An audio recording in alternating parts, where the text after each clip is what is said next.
10% 20% gold கேட்குறாங்களே, கோல்டை வாங்குன்னு சொல்கிறாங்க, ஆனால் வேஸ்டேஜ் இருக்குது. இதே தான் பண்ணணுமேனு தான் அந்த 2016 நான் அந்த ஸ்கீமில் ஜாயின் பண்ணி நான் பண்ணேன். கடைசியாக நான் 2023 கோல்டை நான் வாங்கும்போது அந்த ஃப்ளோர் மேனேஜர் என்னை கூப்பிட்டாரு, சார் இதோட இந்த ஸ்கீமை நாங்களே க்ளோஸ் பண்ண போகிறோம் சார்.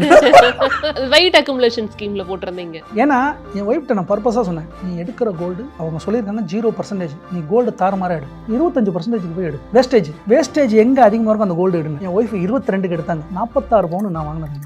46 பவுனுக்கு 22% வேஸ்டேஜ் இல்லாமல் தான் அவனை கூப்பிட்டாரு, சார் 9 லட்ச ரூபா சேவ் பண்ணியிருக்கீங்க சார். 9 லட்சம் சேவ் பண்ணியிருக்கேன்.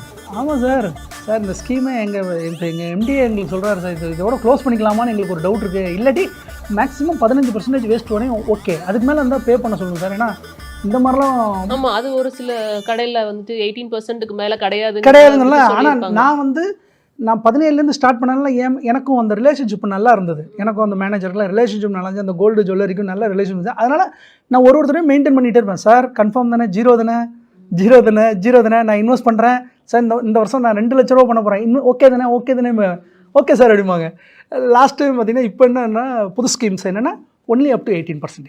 அதுதான் அப் டு 18% எல்லாம் முடிச்சிட்டாங்க. அதுதான் அதுவுமே சில ஜுவல்லரி ஷாப்பில் வந்து வெயிட் அக்குமுலேஷன் ஸ்கீமே எடுத்துட்டாங்க, ஒன்லி அமௌண்ட் அக்குமுலேஷன் ஸ்கீம் தாங்க அப்படின்ட்டாங்க. ஸோ 18% தான் மேக்ஸிமம் அப்படி வெயிட் அக்குமுலேஷன் இருந்தாலும் அப்படிங்கிறது. ஸோ இப்போ அடுத்ததாக எத்தனை கண்ட்ரி போனீங்க? கத்தார் நான் சொன்னேன்ல, கத்தாரில் வந்து 2007 5500 கத்தார் ரியல். 2000 அங்கே ஒரு 3 இயர்ஸ் நான் இருந்தேன் கத்தாரில். 3 years 2010 or 11 went to Kuwait oil company. குவைத்தில் வந்து it is around 625 KD. It's close to 1,70,000 or something. So அதில் நான் வந்து ஒரு 4 இயர்ஸ் இருந்தேன். அதுக்கப்புறம் 2016 went to ஈராக்கில் இருந்தேன். That is around 4,500 USD for month. அங்கே ஒரு 3 இயர்ஸ் இருந்தேன். அங்கே என்னவா இருந்தீங்க? HSC, I mean safety. இப்போ இண்டஸ்ட்ரியில் வந்து எங்களோட ரோல் என்னென்னா, no one should not get injured. Injury ஆகக்கூடாது, இல்னஸ்ன்னு சொல்லி no employee should not come. அதுதான் எங்களோட வேலை. ஸோ ப்ரொடெக்ட் பண்ணும் ஒர்க்கர்ஸை. ஸோ ஏன்னா அது ஈக்குவலன் டு கார்டுக்கு மாதிரி அந்த ப்ரொஃபஷனுங்கனால இது highly paid.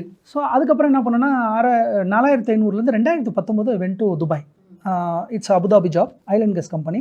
That is around 6,500 USD from 2019 to 2024 at the March. So மார்ச்சோட அதுக்கு மேலே வேண்டாம் அப்படின்னு சொல்லிட்டு even they are calling me even 20% of hike salary கூப்பிட்றாங்க திருப்பி என்ன. But I don't want. ஏன்னா ஒன்ஸ் நீங்கள் ஒரு தடவை போய்ட்டு ஒரு ப்ராஜெக்ட்டில் நீங்கள் கால் வச்சிட்டிங்கன்னா இந்த ப்ராஜெக்ட் வில் பி 3 year. திருப்பி 3 year my daughters will miss again. They will ask me, why daddy, what you daddy, why you are daddy doing this, எதுக்காகப்பா இது பண்ணுறீங்க, யாருக்காக சேர்க்குறீங்க, வந்துருங்க அப்படிங்கும்போது தான் எனக்கு ஒரு நிமிஷத்தில் வந்து இந்த பேலன்ஸ் நம்ம சரியாக பண்ணலையோங்கிறது நான் உணர்ந்தேன். அதான் 2017 தான் உணர்ந்தேன்.